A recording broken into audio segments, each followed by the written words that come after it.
Стига мялка, тихо. Чакай малко. За къде се забързал така? Какво държиш? Какво е това? Това е котенце, мамо. Може ли да го задържим вкъщи? Котка! Откъде на къде? С Гери играехме долу пред блока и го намерихме. И аз го нося вкъщи да го гледаме, защото той е бебе и ще умре долу пред блока само.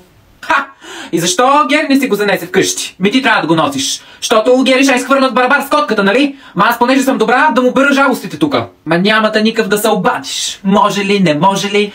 Мен, носиш го вкъщи. Писна ми. Ето тук. Аз след вас не мога да насмогна да изчистя сега след това чудо. Пък котка как мирише да не ти разправям. И всичките дивани ще разринчи. Въобще не знам какво си мислиш. Не знам какво ти е в главата. Може ли да го задържим поне долу в гаража, докато порасне малко? И след това ще го пуснем. В гаража ще го държим. Глупости! Ето ти стотинки.